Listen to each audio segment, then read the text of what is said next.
Сәлеметсіздер ме? Бүгін сіздермен тестісі езілмейтін, бір-біріне жабыспайтын мантының рецептімен бөлісетін боламын.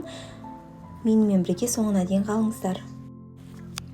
Ең алдымен тестісін дайындап аламыз. Таза ыдысымызға суымызды құйып, үстінен тұзды, бір жұмыртқамызды және де бір немесе 2 ас қасық сұйық майымызды құйып, жақсылап араластырамыз. Сонан соң үстінен ұнымызды бөліп салып, қолмен қамыр илейтін боламыз. Қамырдың иығын қандырып, қолға жабыспайтын қылып, қатты қылып қамыр илейміз. Қамырымыз қатты болған жақсы мантының тестісі.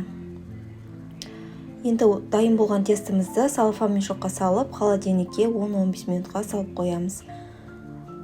Ол аралықта начинкасын дайындаймыз. Мен ет тартқыштан алдын ала өткізіп дайындап қойдым. Үстінен 2 жуаны кубиктап турап, және де мен өзім картоп қосқанды жақсы көремін, сол себепті картопты да кубиктап турап қостым. Үстінен дәміне қарап тұзымызды, бұршымызды саламыз.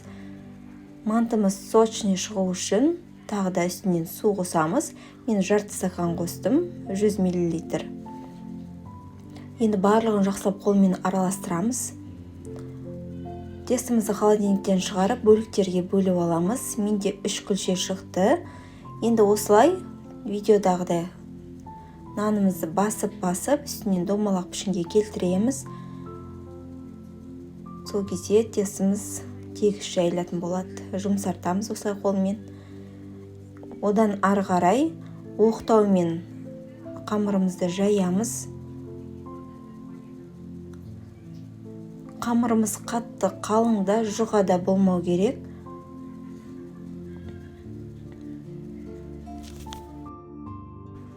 Осы тестіміздің құрамын толық рецебін видеоның соңында қалдырамын. Жайған тестімізді осылай оқтаудың көмегімен орап, осылай формалармен кесіп аламыз. Алақанымызды қойып, 4 бұрыш пішіндерді кесіп, оларды жайып дайындап аламыз. Олардың дайын болған тестіміздің үстінен осылай начинкаларымызды саламыз. Барлығы да манты жасап біледі деп ойлаймын, дегенмен видеоны толық түсіруді жөн көрдім. Бұл аралықта мен мантымыз дайын болғанша жасап, суымызды қойып, қайнатып қойдым. Менің суым қайнап дайын тұр. Осы дайын болған мантыларымызды енді формаларымызға салатын боламыз. Формамызды алдын ала сұйық маймен майлап аламыз. Жан-жағын бәрін астын түгел майлаймыз.